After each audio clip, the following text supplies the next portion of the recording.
You're listening to Passed Out, the podcast where history, mystery, the occult, and the cosmos collide. Every week we explore new conspiracies, uncover hidden truths, question the impossible, and journey into the unknown. Stay curious, and welcome to Passed Out.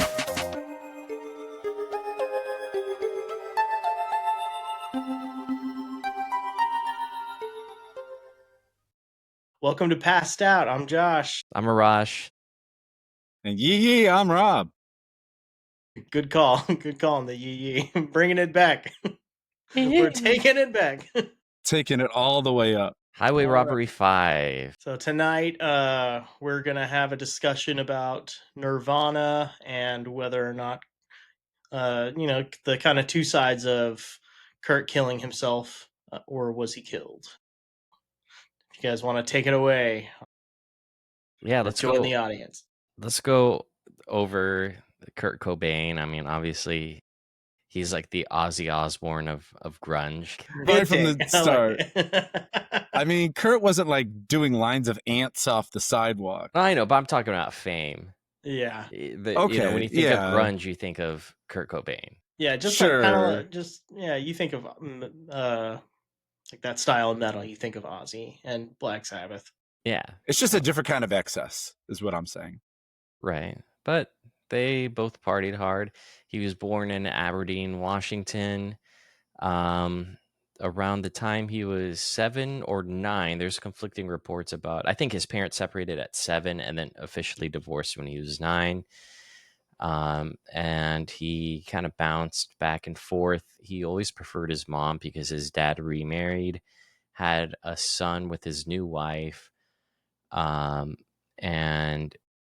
he dropped out of high school, where he was kicked out shortly after because his mom wanted him to get a job to be able to stay at home, which he didn't. He only had a week, though. I don't know how easy it was to get a job back then, but he picked up heroin shortly after. And then in 1988, co-founded Nirvana with Chris Novoselic. And they went through about 9 drummers before they landed on Dave Grohl.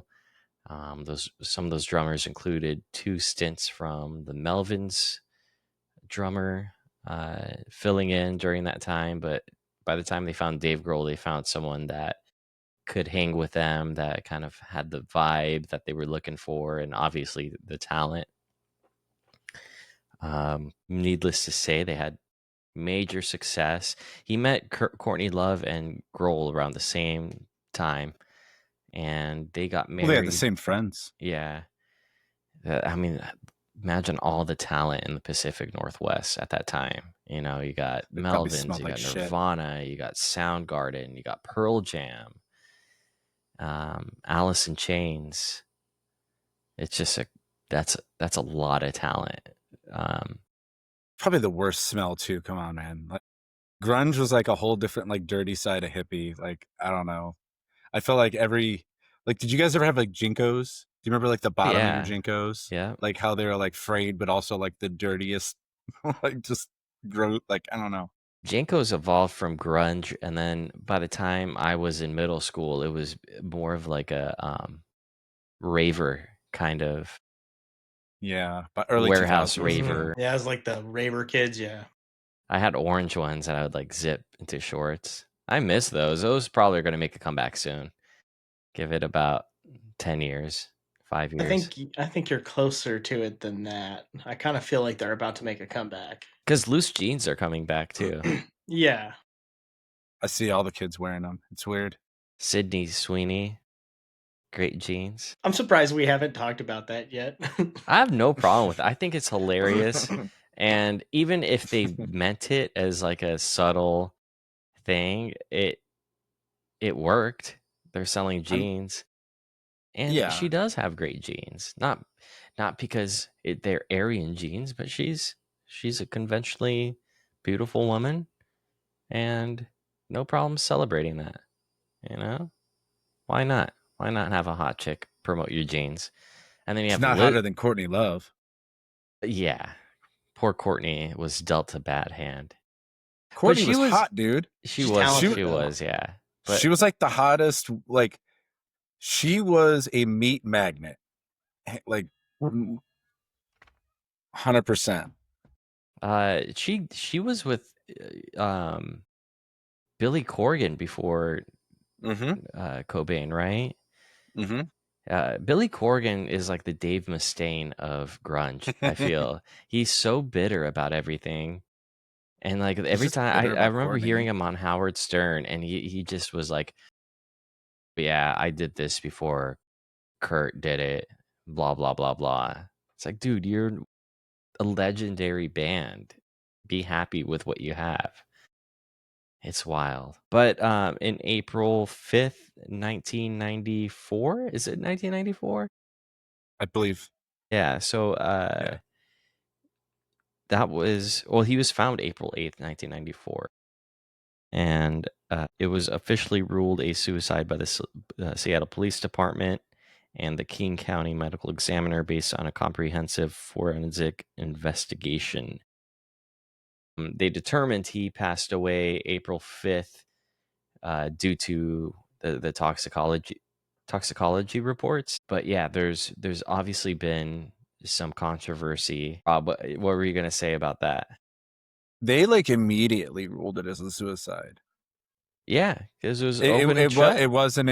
it wasn't until they reinvestigated it that like anything actually came out of any kind of controversy.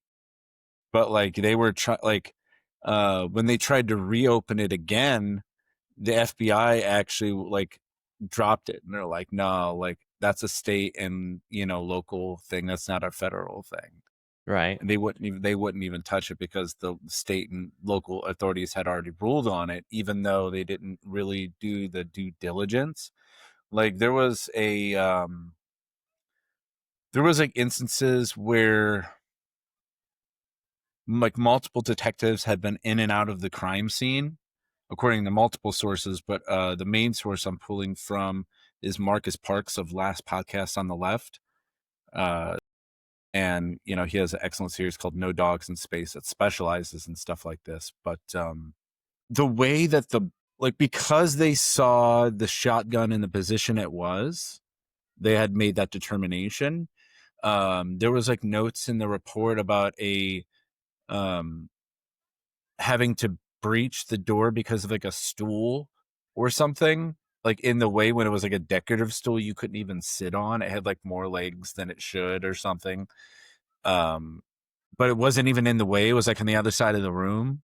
And like the way that he was holding the weapon in the post-mortem posture that he was, the way that the shell had ejected was contradicting the position in which he was holding the weapon in the death posture.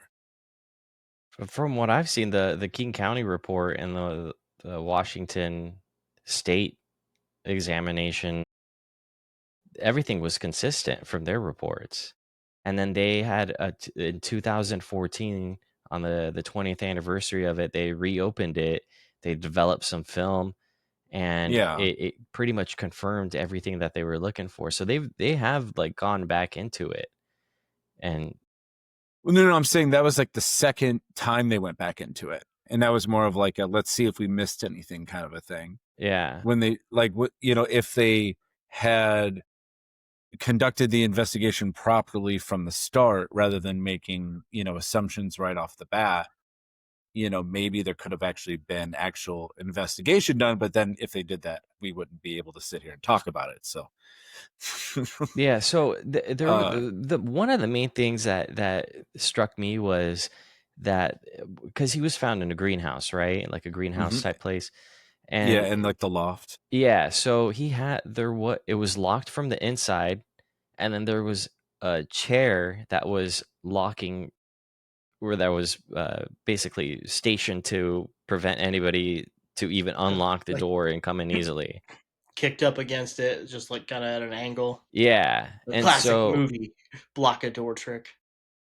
yeah, so like where would an assailant go at? There's no struggle with Kurt. Granted, he could have been high like when it happened, but it was his own shotgun. So that one really struck with me, that there was like there was that blockage through the doorway, and then it being locked from the inside, because that's pretty hard to do if that wasn't the case. Like if someone did murder him, then they would have just left the door immediately. Right, but what I'm saying, in an alternate report that I've heard multiple sources talking about, that stool was only blocking like the balcony. It wasn't blocking the actual door, according to reports that were like contradicting the county's report. And I don't know, I have one theory that it's hard to say whether Courtney was involved, because that's only for the parties involved to really know if that's even possible. But they had a live-in nanny that was Courtney's ex-boyfriend, Cowley or something like that. And I think maybe there was a possibility that this guy thought that, no, this is just loosely speculating. Maybe Courtney had said something off the cuff that she didn't even know what she meant by it. And he took it as, oh, if I just take this guy out of the picture, kind of like Mark David Chapman style, megalomania, like if I take Kurt out of the picture, then I could be a better dad than Kurt because I'm actually here. I'm not on the road all the time. Or, I think he was using too. So I don't know if, it's hard to speculate on the exact, somebody that was living in the house. Like he wrote this like letter that he left on the stairs that was discovered around the same time as Kurt's body. The stairs inside the house, though, like he had come and gone. I didn't know about this nanny. Okay, so Courtney's ex-boyfriend was their live-in nanny, and I have this theory that he was actually the one. If it was actually murder, I believe it was either him or Mark Lanigan, rest in peace. But it. Well, if it Please was don't haunt him, me. do you really wish him to rest in peace? No, I'm saying like speculating, like, Yeah. as far as the people that were actually on the property when all of this was going down, because there's like 3 days of lost time in this scenario, right? Right. Like from when he left to the time of death, there's like 3 days. So in that time, I believe that Pat Smear had tried to visit him. Mark Lanigan had tried to visit him from the Screaming Trees. Also, Pat Smear was like his touring guitarist, so that way he could focus more on singing. Mm-hmm. If the viewers don't know who Pat Smear is, he was a icon in the punk scene in the 80s. But, I really don't think it would have been him necessarily. He didn't really have much to gain or lose. Who was the guy who ended up finding Cobain? He was installing security in the house, and he discovered him there. Yeah, I believe the security cameras were ordered by Courtney, maybe.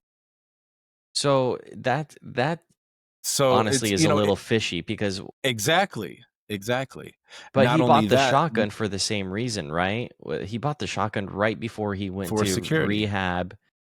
He went to rehab for a grand total of 2 days before he came back. Courtney Love filled the missing persons report on April 4th, I want to say, and then he took his own life, or whatever. His life ended on April 5th, and he was found on April 8th. And then he had an ATM card that was being used. I think that was Courtney.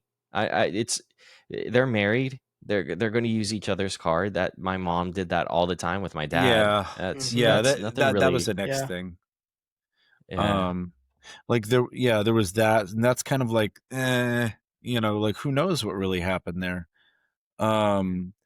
There's rumors about a tape that is circulating referencing that Kurt had recorded on a 4-track, talking about how somebody wanted to end it before he was ready.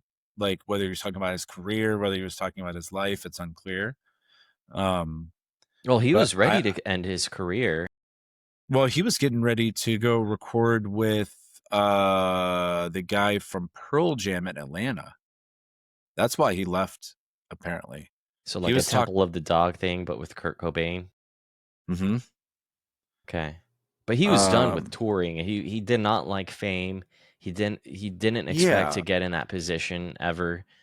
So it was really just a big deal. Not a big deal as far as it's nothing that he asked for when it came to fame. It just Yeah. exploded pretty much overnight, which for back then, without social media and just basically cassette tapes, that was pretty viral for something in the early 90s, late 80s for that to happen.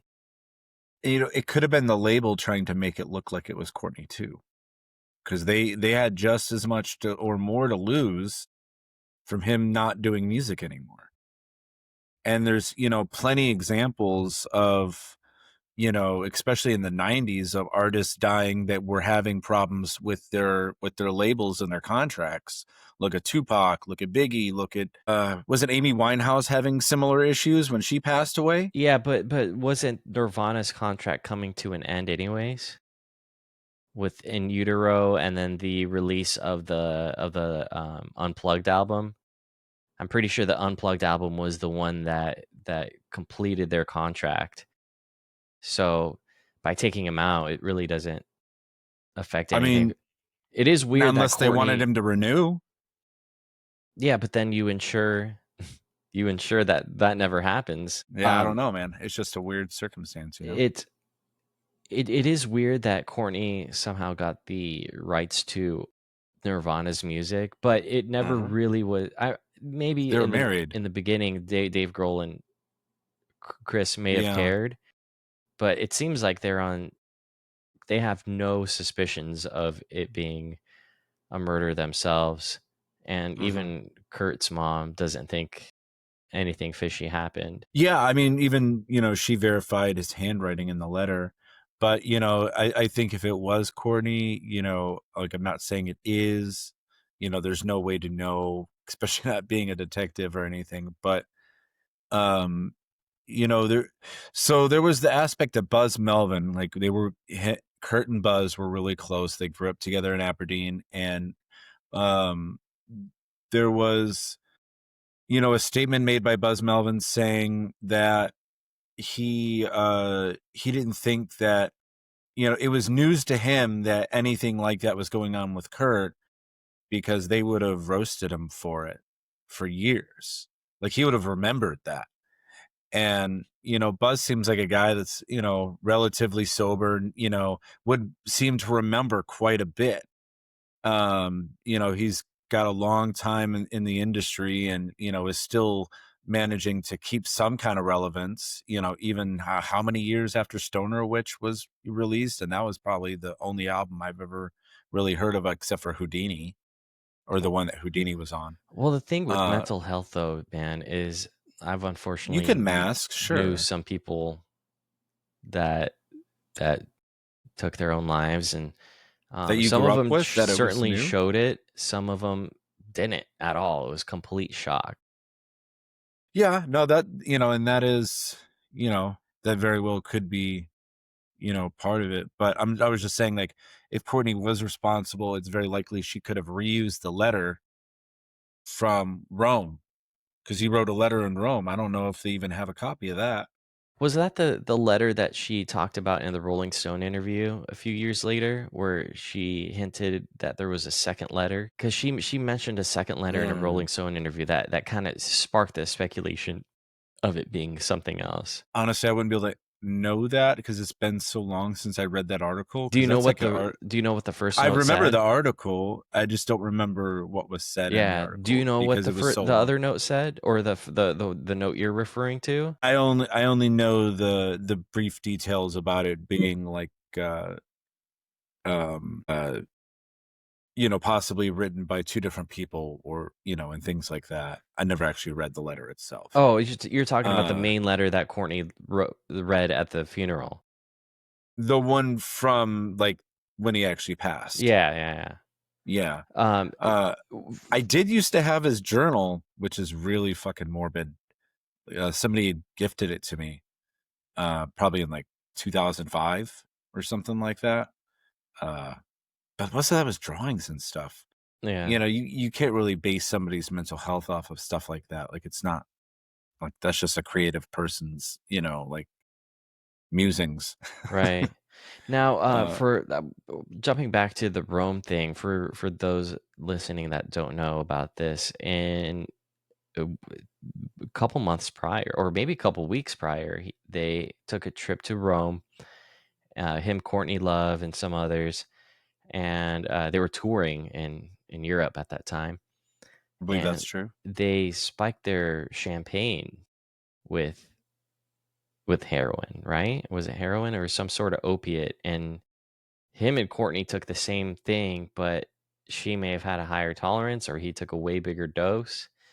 And Second is probably more true. She was known for taking like $20 a day at the very most, where he had a $400 a day habit. man, And that's why, for like, back then, that's crazy. That is well, I crazy. mean, yeah, it's a lot of money for sure. You would hope that the tolerance or that the potency matched the amount of money that he was dumping on all that. But yeah, I mean, people talk about the tolerance that, when the paper wrote about it, they never verified it from the coroner or forensics. They never I don't even verified know. what. The amount He had of 3 times the lethal limit. according to the paper. No, The that was paper according never. to King County. You actually read the report? Yeah. Because I heard that CBS they didn't News need. had Oh, like a okay. toxicology report about it. That it Yeah, I was heard the paper didn't do any kind of due diligence and had like published the story without doing the necessary research let me from the see how coroner's much. office. There was like 1.51 milligrams found. Oh, 1.52 milligrams equivalent to heroin metabolites and traces of diazepam, which is Valium. Yeah, Which that in itself, that combination that is what's combination, suspicious yeah. because No, uh that's not suspicious, is it? really a user would use both of them normally. Absolutely, yeah. Oh, okay. I mean, If I'm you're a not junkie experienced. and you're just trying to get your fix, you'll take whatever you got. yeah, he Yeah, could have. yeah, that's not untrue, I guess. The half life of diazepam is longer than heroin's, if I'm not mistaken. And Oh, so, if you're coming down and waiting for your dealer or something, yeah. chances are you would be taking a Valium to take the edge off during, like, while waiting. Oh, dude, I wonder if Lanigan actually talked to him, but like didn't say anything because he didn't want to be the guy that gave him the lethal Yeah, dose. that's kind of what there has to be more. I don't buy the whole there was 3 days of something not happening. I think unfortunately, I think somebody may have known what happened before he was found, and they were just so scared because they were on drugs too that one, Yeah. they either think that he they were going to be involved with it. Two, they're on drugs. They're going to be Oh, paranoid. Lanigan was extremely volatile. We're talking about a guy that, while on tour with Oasis, threatened to beat up one of the members of Oasis. And actually, in 1996, when they split up, it was because of Mark Lanigan, not because they were feuding with each other. That's why they split up and got right back together in 96. Like, That's crazy. Lanigan was known for like being scrappy as fuck, bro. Like, and he was in a band with Josh Homme. Josh Homme is a fucking crazy person too, from what other people, in the industry have said. Queens of the Stone Age, right? Yeah. Yeah. Yeah. He's got some Yeah. crazy allegations against him. And I don't even want to talk about it because I'm not trying to get anybody sued, but like, I've They heard some can't shit about sue. him. No, but These are I'm not all trying to. alleged Yeah. things. Yeah. It's all alleged. But still, like, We're not big enough to get sued. I'm not trying to make accusations that have no claim. Right. But yeah. I mean, he's obviously clean now. He married Brody from the Distillers. I remember it was right after she broke up with, or she and Tim Armstrong broke up. That was a big deal in the late 90s, early 2000s. And I didn't know about Josh Homme really until Queens of the Stone Age. I was like, Yeah. why is she with this dude? It's kind of weird. It's like I didn't really view him as punk, but You know what he reminds me of? You remember SLC Punk? yeah, I know Jason exactly what you're Segel's talking about. character? Yeah, he Like the does. giant guy that's kind of preppy that like, don't fuck up around that guy because you will just, I you forgot might that die. Jason Segel was in that.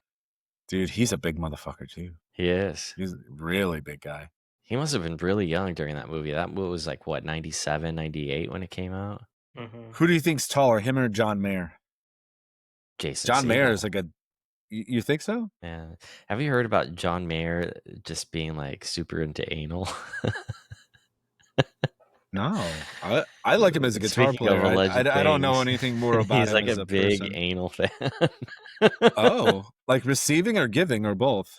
I don't know about receiving, but he Oh, I see. definitely loves Oh, going. oh. He likes the rear entrances. Who was saying that? Who was dating him? Was it Taylor Swift that was dating him, or was it somebody else? So many people: Jessica Simpson, many Taylor people. Swift, Katy Perry. Like, So this is your mom. confirmed by all of those people? No. These are all alleged. I don't know how Oh. the rumor came about, but it's just Oh, every okay. time I think about John Mayer now, I think about going up the pooper. And I think about that Dave Chappelle skit where he he's comes in and dancing. he's just like playing guitar. Play the fight music, dude. Have you seen him play guitar live? He's actually really good with Dead & Co. Well, not live, but I've seen live performances of his on video, and he's super talented. I've seen him playing with the Dead. The Dead aren't going to bring some chump to play for them. Yeah. I just really never knew he played like that until I saw Dead & Co. at Dodger Stadium, and I was just like, oh shit, I should look up this guy. He's an amazing guitar player. I've been singing praise for how underrated John Mayer's guitar skills are for years. I think he's better with other people's material than he is with his own. Like I think when he's trying to express himself in a personal way, like maybe he gets more emotional than he intends, and it comes out differently. I don't know. I love his music, so I think the singles that come out for him, much like a lot of different artists, it's not really portraying their talent, their technical talent. It's just more of a catchy kind of melodic thing. Which, speaking of Kurt Cobain, that's something that he mastered. He absolutely mastered. The end of guitar solos, pretty much ending hair metal. If it wasn't for Metallica's Black Album, metal may have just fucking died, really. But it also probably influenced the direction that Metallica was going. Right after And Justice for All, you go into Load. You go into Black Album, Load too. Load, like Load. I feel like Load, like Soundgarden had a is like similar drifting sound. way closer into like the 90s kind of Until It sound. Sleeps. Totally Yeah. like different than anything they'd ever released. Their choices, like their production choices, their guitar tone choices, like they're pulling a lot from grunge. Their aesthetic, even they cut their hair. There's that performance of Mike Inez of Alice in Chains at Unplugged, where he either on his shirt or on his bass it said, "Friends don't let friends get haircuts," and he knew that Metallica was going to be there that night, and he was just giving him shit for it. That's funny. But yeah, with this whole Kurt Cobain thing, with things like that, especially with people who are so beloved as he was or is, there always needs to be some sort of closure. It's like, why would someone of that fame, who seemed to have everything in the world, want to do that? And just like Chester Bennington, Chris Cornell, which we could get into that in the future, but there supposedly was a documentary that they were trying to film that got them on someone's radar and quote unquote had them killed. Anthony Bourdain, obviously not a musician, but well, he was a musician too, but he's known for his books and his culinary expertise. I mean, I never really like watched him really cooking. I saw him like judging other people's food or like appreciating it more than judging it. But also like I think I knew him more for like his philosophical leanings and like things Okay, like but that. before he Yeah, he was definitely a became like chef. parts, before he started doing like all that stuff like Parts Unknown and um No Reservations, like he's got like 8 or 9 cookbooks. Yeah, Kitchen And Confidential he's is got, huge. yeah, dude, like I've got probably 2 of his cookbooks on my shelf in the kitchen right now. So I might I check never out one use of those. cookbooks, but if you're a celebrity Yeah. chef that I like and you have a cookbook, I probably bought it. Yeah. There should be like a celebrity like how to cook crack, how to cook meth. Who would be the author of it though? Tyrone Bigham. No, it had to be a real Just like a person. fake cookbook Chappelle writes as Tyrone Bigham, just we're gonna cook crack today. You can have like a cat, Eddie Griffin. No, yeah, maybe Eddie Griffin, but I was gonna say maybe who is the cop in Fear and Loathing that pulls him over and like he's like, give me a kiss or something like that. Well, he's not really a Or maybe, celebrity. Are you talking about the actor that played him? yeah. I have no idea. I've never seen that movie in a right state of mind. He was like the same guy from Point Break that was like the main detective in Point Break. I should Like know this. There's a painting of the lizard lounge above my bed. Lizard Lounge, lot lizards. Any lot lizard would tell you how to. No, they're more of a consumer than a cooker, I would say. But they probably know good chefs in that world. Detective from Point Blank. I like the new one. I love. Gary Busey. Gary Busey would be the best author for that.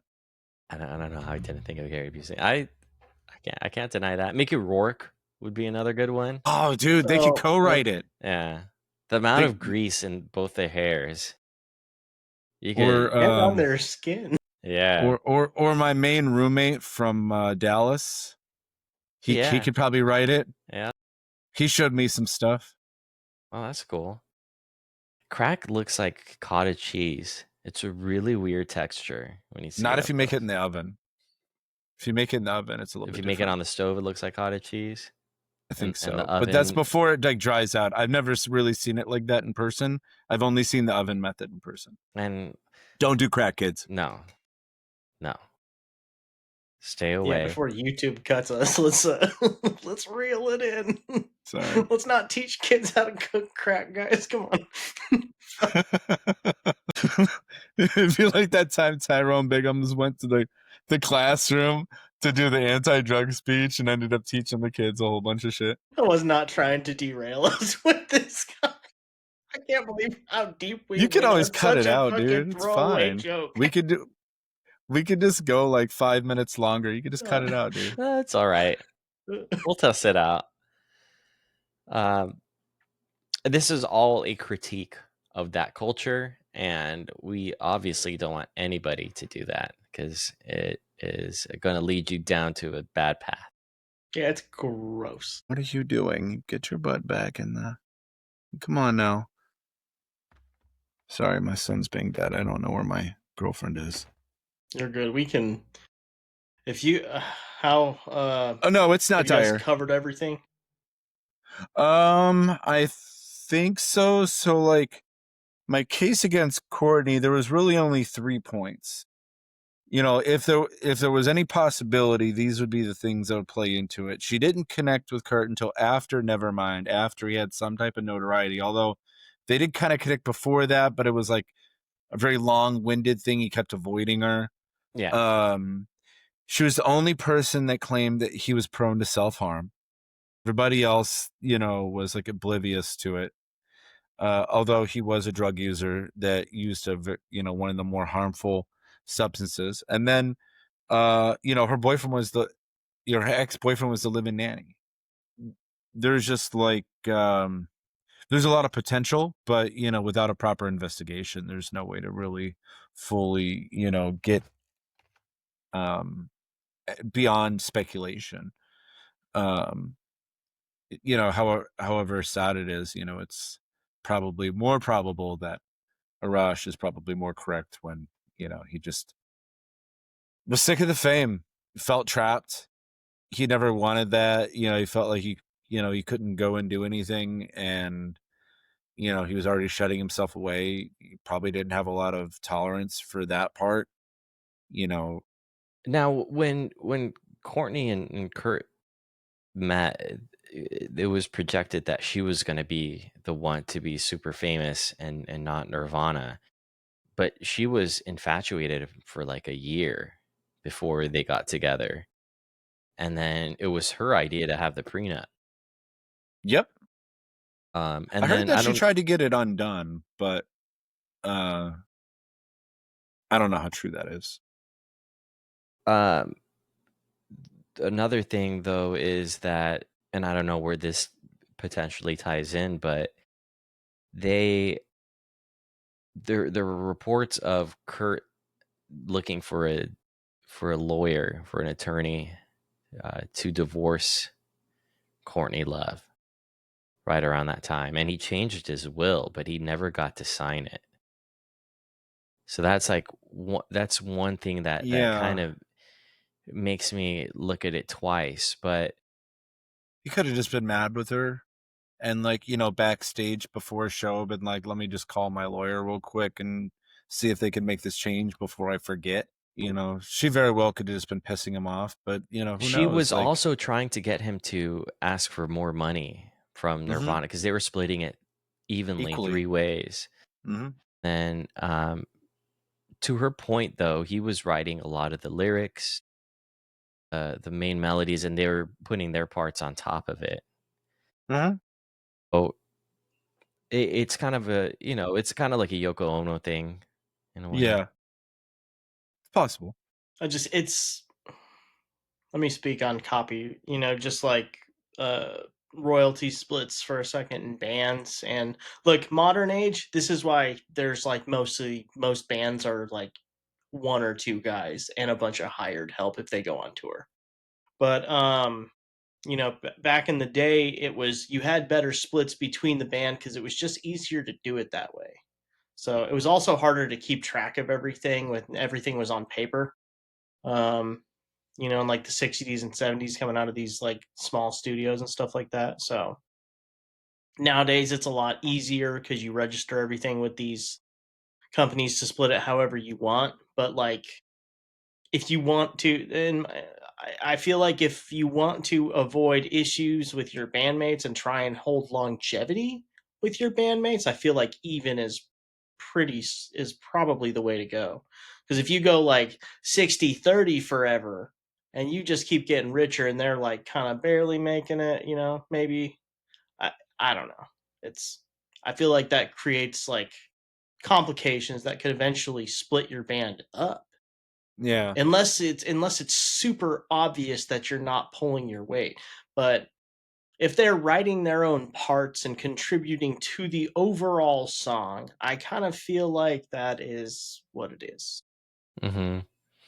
And back then, especially rock bands, didn't have to rely on touring as much. Like, sure, they didn't own their music, much like today, but without streaming services, it would be radio. They made a there lot was of a money lot of off of radio payola play back in the day, and they were actually selling records or cassette tapes. Probably they were probably making a fortune off of cassette tapes. Probably making a fortune off of the switch over to CDs in that time. So, and that was right around the time, especially yeah, Nevermind.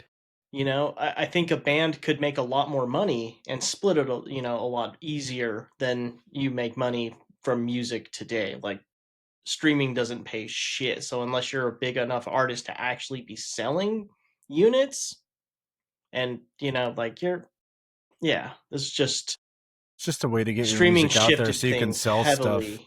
It all comes back. Lars was right about Napster. He was totally right. I think that now that I hate him, but I Dude, agree. why Sony's suing Napster again right now, and I'm like, what's going on? Did they have a comeback? I don't know what's happening. I need to thought look Pirate more Bay into made a it, but comeback, there's but not another Napster. lawsuit happening like now. I saw it yesterday. Sony's been on a tear lately with Yeah, Tencent. dude. Yeah, they're just out for it. Napster. I didn't even know they were relevant. I didn't either, but obviously there's still something there. What's next? LimeWire? I remember LimeWire, Kazaa. I had Kazaa. I had both. Yeah, I used both. It's depending and on the then time. right around when DSL came out, torrenting became a huge thing. BitTorrent. Oh, you meant like the internet thing. I thought you were talking about Dick Second Lips. But yeah, I knew you were gonna think that. No, we're talking about. I have no idea what Internet. DSL really stands for. Direct service link or something. Yeah, dude, because it used to be like a big part of the. You used to talk about DS. I think it's download, some type of download speed. Something. I don't know what the L stands for, but down speed loan or down load. Link. Down Link. speed load. think about what it does. It's probably link. I'll look it up. It sucks the internet's dick with its DSL. Makes it come faster. Oh, yeah. See, I'm onto something here. faster Digital downloads subscriber line. Got it. What is it? Digital subscriber line. I got the line part right. and I was way off. So are we. Okay. Fun. That's kind of disappointing. I know. Digital subscriber line. Ew. That sounds Sounds like like it has sounds like herpes. something. It sounds like something for OnlyFans or something. Man, imagine OnlyFans as like, but you had to get it from Kazaa, not knowing how the chick looked like, and you had to download it, and it would just be like you get trolled all the time. I bet that would be a huge kind of Russian roulette of videos that nobody would just want to take part of. Oh, dude, like that one all would have website. viruses too. Mm-hmm. There was like this one website where like you would just like it would flip through different people's chats, and like every other one was a dick. Chat roulette. Yeah, I think so. Yeah. Chat roulette. That wasn't even that long ago. Maybe it was, man. Time has just been 5 or 10 years, maybe. Yeah. Yeah, same. Yeah, 10 years flies by nowadays, right? I think about Pink Floyd a lot lately when I'm like, God damn, 10 years just fucking flew by. Well, from the time that they released Endless River? Not their lyric on the song Time. Yeah. Where he says, and then one day 10 years will have gone behind you, and you're like, fuck, man, that's shit's happening now. We could probably do another episode on Syd Barrett. There's a lot of story there too. The original member. Yeah, he was a crazy person. And then Roger Waters has a lot of controversy with him. There's a lot of we touched on there. Roger Waters last cast where we did. Yeah, we talked about David Gilmour and Roger Waters. We were talking about we didn't get too deep on it though, but we were talking about Pink Floyd. Oh, the one you guys did. Yeah, we just did. Yeah, maybe I missed the last couple minutes Saturday, or something like that. Yeah, that'll drop tomorrow actually. Oh, okay. Gotcha. I was like, did I miss one? Like maybe I didn't watch the last one. No, it comes out tomorrow. Episode 17, which is already up by the time people see this. Yeah, by the time you guys see this, that'll be out.